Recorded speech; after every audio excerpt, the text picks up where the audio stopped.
Hello students, आपका हमारे YouTube के चैनल पे स्वागत है। आज हम करेंगे जो हमारे मल्टीपल चॉइस क्वेश्चंस हैं जो कॉम्पिटिटिव एग्ज़ाम्स के लिए हैं उसका पार्ट 5। इनमें जो हमने प्रीवियस ईयर एग्ज़ाम्स के और जो इम्पोर्टेंट क्वेश्चंस हैं हमने वो वाले ये दोनों हमने क्वेश्चनों का जो कम्बिनेशन तैयार किया है ताकि आपको पता लग सके भी एग्ज़ाम में जो क्वेश्चंस आते हैं कैसे आते हैं और 100 में से 95 to 98% चांसेस यही हैं भी जो हम करवाएंगे इसमें से ही आएगा, आपको कुछ भी बाहर से नहीं आएगा। वैसे ही जैसे आपके क्वेश्चंस आपको जब आप गवर्नमेंट एग्ज़ाम्स देते हो वैसे ही जैसे सिंपल आपको 4 ऑप्शंस दिए होंगे उनमें से एक टिक करना होगा। और एक बात, इससे पहले जो हमारे पार्ट 4 आ चुके हैं उसका हम जो लिंक है प्लेलिस्ट का हम डाल देंगे, इसकी जो लिंक है डिस्क्रिप्शन में लिंक डाल देंगे उसका, तो आप वहाँ से जाके इनसे पहले जो हमारे पार्ट 4 आए हैं वो हम करेंगे। इससे पहले जो हमारे पार्ट 4 थे उनमें हमने 65 तक क्वेश्चंस कर लिए थे। तो आज हमारा जो नेक्स्ट प्रश्न है 66 है, तो हम आज यहाँ से स्टार्ट करेंगे। तो चलिए हम जो आज की मल्टीपल चॉइस क्वेश्चन जो previous year plus important questions हैं उनको स्टार्ट करते हैं। जो हमारा पार्ट 5 है, सबसे जो हमारा पहला प्रश्न और जो हमारे पार्ट्स का 66 प्रश्न। सबसे पहला जो हमारा the 2 kinds of main memory are, इन्होंने क्या कहा है जो हमारी मेन मेमोरी होती है वो 2 प्रकार की होती है। कौन कौन से होते हैं नीचे दिए और ऑप्शंस हैं। सबसे पहला देखिए CD DVD, फिर RAM ROM, primary and secondary और आती है डायरेक्ट एंड सीक्वेंशियल। तो इसमें से जो हमारा आंसर है हमारा है पार्ट बी। जो इसमें क्या है जो हमारी जो इन्होंने क्या कहा है हमारा जो मेन मेमोरी कितने प्रकार की होती है वो है हमारी 2 प्रकार की। कौन कौन से? रैम और रोम। इनमें पेपर में जो हमारा है एक और प्रश्न बनता है, जैसे सबसे पहले हमारी रैम की फुल फॉर्म पूछ सकते हैं, सिंपल हमारी रैम की। तो रैम को क्या कहते हैं हम? रैम को कहते हैं हम रैंडम एक्सेस मेमोरी। क्या कहते हैं? Random access memory. वो सीधा पूछ सकते हैं रैम स्टैंड्स फॉर, या आपसे पूछ सकते हैं the full form of RAM. वैसे ही जो अगला है हमारा रोम का भी पूछ सकते हैं, वो जो हमारा रोम है तो इसका भी पूछ सकते हैं। इनका क्या है हमारे पास जो हमारी है रीड ओनली मेमोरी। क्या है हमारी? Read only memory. रैम का है रैंडम एक्सेस मेमोरी और रोम का है हमारे पास रीड ओनली मेमोरी। चलिए नेक्स्ट प्रश्न पे चलते हैं हम जो 67 है। The internal hard disk is, उन्होंने क्या कहा है जो अंदर वाली कंप्यूटर की वो हार्ड डिस्क होती है वो क्या होती है? इस मतलब जो हमने आगे जहाँ से क्या हुआ है आगे जो हमारे ऑप्शन हैं उनमें से कोई टिक करना है। सबसे पहले देखिए इन्होंने क्या कहा है भी ये रिमूवेबल होती है और फिक्स्ड नहीं होती, ये गलत है हमारा। उसके बाद रिमूवेबल होती है, नहीं रिमूवेबल नहीं होती। जो इंटरनल होती है वो रिमूवेबल नहीं होती। और उन्होंने नेक्स्ट क्या कहा है नॉट फिक्स्ड, वो भी हमने पहले बता दिया कि ये फिक्स्ड नॉट, ये मतलब फिक्स्ड नहीं है, ये गलत है, नॉट फिक्स्ड नहीं है। नेक्स्ट जो हमारा है फिक्स्ड, जो हमारा डी पार्ट है इसका आंसर है। तो क्या है हमारा इसका डी पार्ट आंसर? जो देखिए एक मिनट इरेज कर दें। हाँ जी, इसका जो डी पार्ट है हमारा आंसर है। डी पार्ट क्या है हमारा? इसमें इन्होंने क्या कहा है जो हमारा इंटरनल हार्ड डिस्क इज वो क्या है हमारी फिक्स्ड होती है हमेशा। नेक्स्ट प्रश्न पे चलते हैं हम। हाँ जी, 68th प्रश्न जो है हमारा 68th, how much data can be stored in a CD। जो एक हमारे पास सिंपल CD होती है। CD क्या होती है हमारे पास? हमने पहले एक वीडियो में आपको बताया था। ऐसे CD होती है सर्कल में और यहाँ पे हमारे ऐसे पूरा बना होता है। इसमें फॉर्मेटिंग की जो हमारी है मेथड के साथ इसको ट्रैक्स, सेक्टर, सेक्टर में बांटा जाता है, ट्रैक्स और सेक्टर।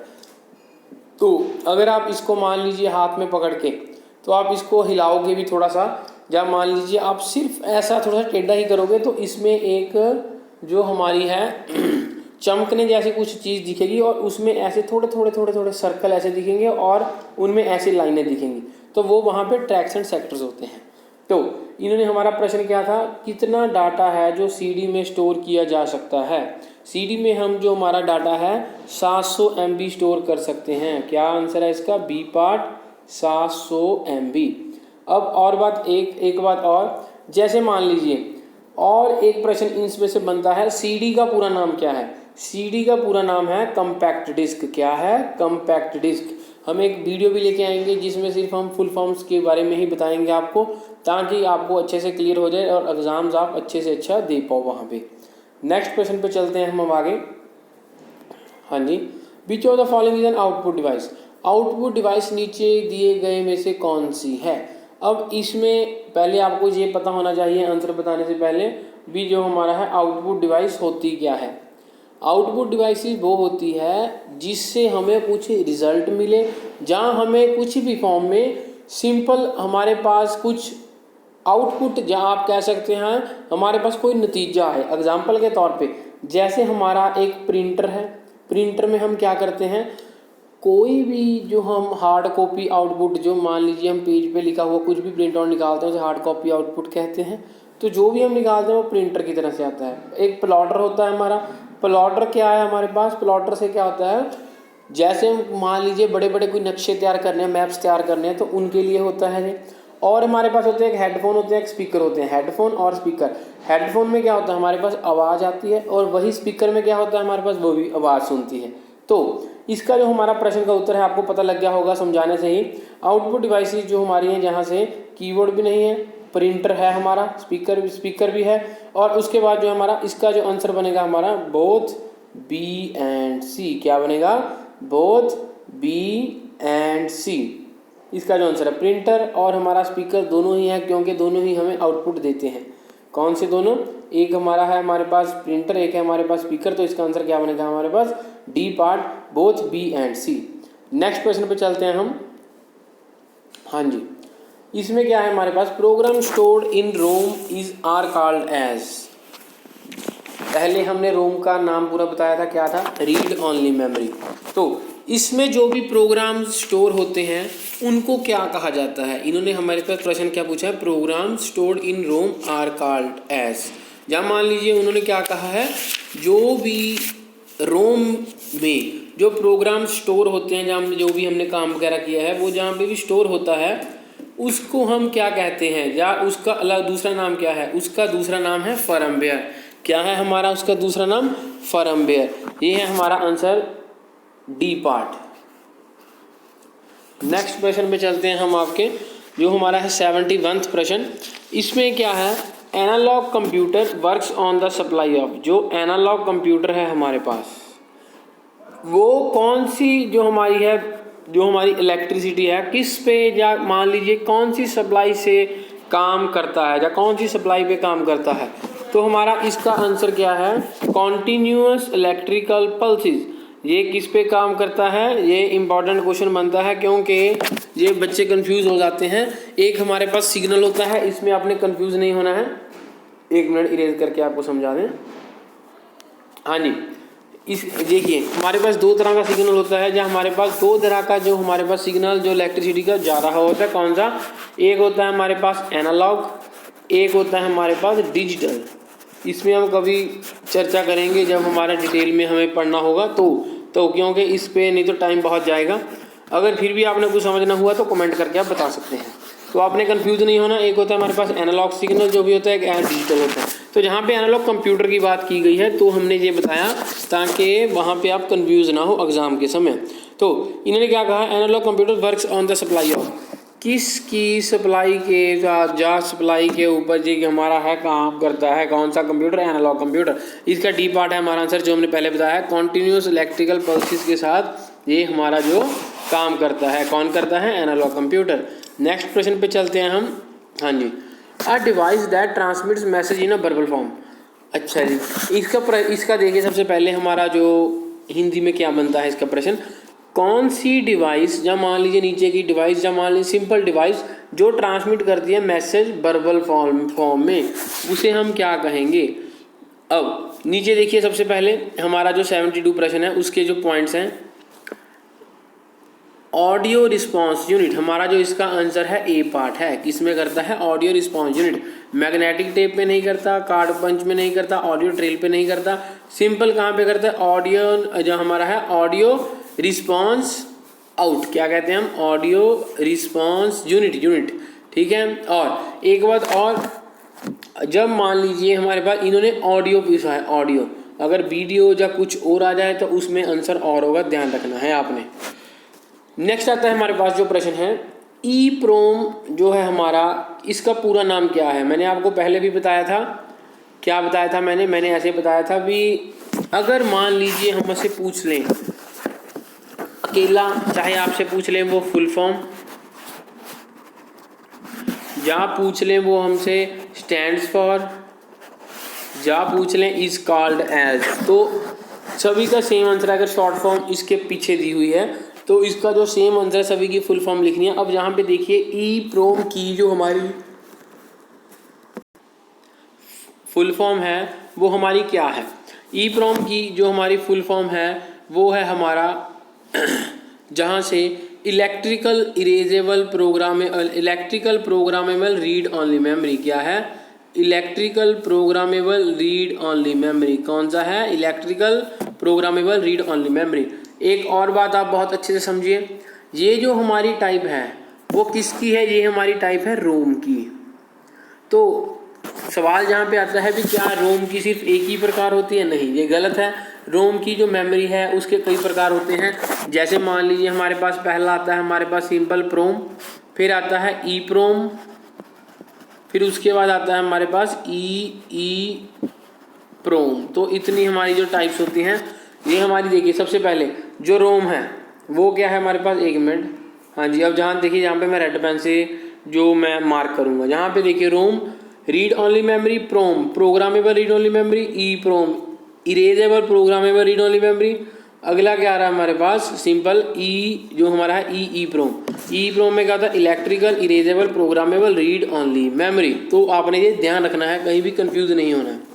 नेक्स्ट क्वेश्चन पे चलते हैं हम, जो हमारा नेक्स्ट है 74th। अब इसमें क्या है 3 main components of computer are. तो इन्होंने क्या पूछा हमारे पास, कंप्यूटर के जो मेन कंपोनेंट्स हैं, कंपोनेंट मतलब जो उसके पार्ट्स हैं वो कौन कौन से हैं, वो हमारे पास कौन कौन से हैं। तो इसमें देखिए सबसे पहले हमारे पास क्या है CPU मेमोरी ICR, ये गलत है हमारा। उसके बाद आता है हमारे पास IO प्रिंटर कीबोर्ड, ये भी गलत है हमारा, दूसरा भी। तीसरा देखिए टैप IO हार्ड डिस्क, इनके जो हमारा IO यहाँ पे ठीक है अकेला, तो ये भी गलत है, बाकी तो ठीक नहीं है। CPU क्या है हमारे पास, हाँ जी, इसमें क्या है हमारे पास CPU IO और मेमोरी, सिंपल क्या है CPU IO मेमोरी। अच्छा जहाँ पे जो हमारा IO है, एक मिनट इरेज कर दें, हाँ जी, जहाँ पे जो हमारा IO है, IO का पूरा नाम क्या होता है, IO का नाम होता है इनपुट, O का नाम होता है आउटपुट। तो आपने ये ध्यान रखना है, जहाँ भी IO आ जाए तो उसका क्या नाम होता है कंप्यूटर में, फुल फॉर्म क्या होता है हमारे पास, एक होता है हमारे पास, हाँ जी, तो एक होता है हमारे पास सिंपली क्या होता है, सिंपल जी IO का क्या नाम होता है पूरा, इनपुट आउटपुट। तो नेक्स्ट आता है इसका जो हमारा आंसर है CPU IO और मेमोरी हमारा इसका आंसर है। नेक्स्ट पार्ट पे चलते हैं हम, which memory system is not as mass memory medium. उन्होंने क्या कहा है, कौन सी मेमोरी सिस्टम है जो मास मीडियम, या मान लीजिए मास मेमोरी मीडियम में, या आप कह सकते हैं अभी ऐसे भी कह सकते हैं मास मीडियम या मास मेमोरी मीडियम में वो विश्वास नहीं है, जहाँ मान लीजिए आप ऐसा भी कह सकते हैं कौन सी जो हमारी मेमोरी सिस्टम की मेमोरी है वो मास मेमोरी मीडियम नहीं है। तो इसका जो हमारा आंसर है सेमीकंडक्टर मेमोरी, क्या है हमारे पास सेमीकंडक्टर मेमोरी। 75 का क्या आंसर हमारा आंसर है हमारे पास, ए पार्ट सेमीकंडक्टर मेमोरी। तो नेक्स्ट पे चलते हैं हम आगे, हाँ जी। इन्होंने क्या पूछा हमारे पास, वेब ब्राउज़र क्या है। वेब ब्राउज़र सबसे पहले अगर मान लो हमारे पास कोई कंप्यूटर है पर हम उसको चला नहीं रहे हैं, या मान लीजिए चलाते हैं, तो अगर चला रहे हो तो उसमें क्या होता है वेब ब्राउज़र, कोई भी जो कंप्यूटर में, या मान लीजिए कोई भी सिंपली जहाँ से हम कुछ भी नेट पे सर्च मारते हैं और हम सर्वर से वहाँ से डाटा को फैच करते हैं। तो इनमें से पढ़िए कौन कौन सा हो सकता है इसका आंसर, जो software program that lodge you side, ये हमारा आंसर है पहला। Person who likes do not who looks like, नहीं ये भी गलत है। उसके बाद है कंप्यूटर स्टोर्स www फाइल्स, जो नेक्स्ट आता है काइंड ऑफ स्पाइडर, नो। तो वेब ब्राउज़र क्या है हमारा, वेब ब्राउज़र हमारा सिंपली एक सॉफ्टवेयर प्रोग्राम है जिसकी सहायता के साथ हम वर्ल्ड वाइड वेब, मान लीजिए उन पेज या कंप्यूटर पे आप कुछ भी एक्सेस कर सकते हैं ऑनलाइन। नेक्स्ट जो हमारा प्रश्न है 77वां प्रश्न, to add a row at the end of table click the last cell of the row and then press. तो इन्होंने क्या कहा है हमारे पास, सबसे पहले देखिए, अगर आप रो ऐड कर रहे हो टेबल के एंड में, अगर आप रो जो है हमारी ऐड कर रहे हो, कहाँ पे कर रहे हो, जो हमारा टेबल का जो मान लीजिए सिंपली एंड है वहाँ पे, जहाँ वहाँ पे, तो उसमें हमारा जो उसका कौन सी कॉम्बिनेशन की के साथ हम प्रयोग करेंगे इसका, तो इसका जो हमारा आंसर है, सबसे पहले देखिए जो हमारा ए क्या लिखा हुआ है, ए लिखा हमारे पास अल्ट, ए ये गलत है हमारा, बी टैब है हमारा इसका आंसर, टैब बी पार्ट, और इसका जो आंसर है क्या किया हुआ है, आगे स्पेस बार सिंपल स्पेस जो जगह देनी होती है और कंट्रोल जो कॉम्बिनेशन की है, तो इसका जो हमारा आंसर है क्या है, बी पार्ट है टैब। नेक्स्ट प्रश्न पे चलते हैं हम। एक बात और, जो हमारे चैनल पे नए स्टूडेंट्स आ रहे हैं जिन्होंने अभी तक सब्सक्राइब नहीं किया है, अगर वो हमारा जैसे मान लीजिए कोई भी गवर्नमेंट एग्जाम्स के रिगार्डिंग कोई भी अपडेट्स या नोटिफिकेशन या न्यू रिक्रूटमेंट नोटिस आ रहा है और जो हम एग्ज़ाम्स की प्रिपरेशन करवा रहे हैं, अगर वो मिस नहीं करना चाहते तो हमारे चैनल को जरूर सब्सक्राइब करें, RS लर्नर्स। और इसका जो हमारा टेलीग्राम पे हमने ग्रुप भी बनाया है एक, आप वहाँ पे भी जाके ज्वाइन कर सकते हैं और वहाँ पे आप कुछ भी मिस नहीं कर पाओगे, कोई भी रिक्रूटमेंट नोटिस जैसे यूट्यूब पे साथ के साथ डलता है, वहीं पे उसकी डिटेल्ड नोटिफिकेशन जो हमारा RS लर्नर्स टेलीग्राम चैनल है वहाँ पे हम डालते हैं। तो नेक्स्ट आता है हमारे पास 78 प्रश्न, PowerPoint presentation are widely used as. सबसे पहले आप देखिए पावर पॉइंट क्या होता है। पावर पॉइंट होता है हमारे पास कोई भी, जैसे मान लीजिए सिंपल जो है जिसमें हम स्लाइड्स बनाते हैं, जिसमें हम सिंपल स्लाइड्स बनाते हैं, और जो इसकी एक्सटेंशन फाइल होती है वो होती है हमारे पास .ppt। तो चलते हैं हम आगे, जो हमारा प्रश्न 79, power point presentation also is या आर वाइडली यूज्ड है। पावर पॉइंट जो हमारा सिंपल जिसे हम कहते हैं MS पावर पॉइंट, तो अगर वो उन्होंने क्या कहा है, उन्होंने कहा है भी ये बहुत ज़्यादा यूज़ होता है कैसे, आर यूज एज का मतलब यहाँ पे भी कैसे किस तरह से यहाँ पे यूज़ होता है।